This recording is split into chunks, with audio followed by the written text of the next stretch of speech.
Alright, I want to show you my the, my biofilters. They're the small ones that I use for my guppy fishes. And what I use is a little tubing that's for bubblers for the sprinklers. Kind of just the way I got my sprinklers going here.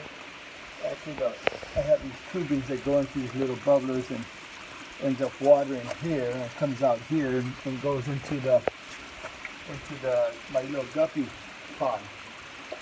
And just to show you how it works, well, let me show you. I usually like poke a hole through it with these puncher that comes with these tubing. Put it in here with the little rocks inside there. I put a bunch of rocks in there and put the plant in there.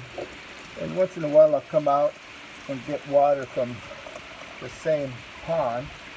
I kind of make sure there's no guppies in there. There's no guppies. And I'll just throw it inside there and actually create a filtration, and then same time it gives you air filtration. Gives a little air into the pond itself. I'll usually put a couple in there. I got another one over here on this side, pretty much the same thing. Make sure there's no guppies in there.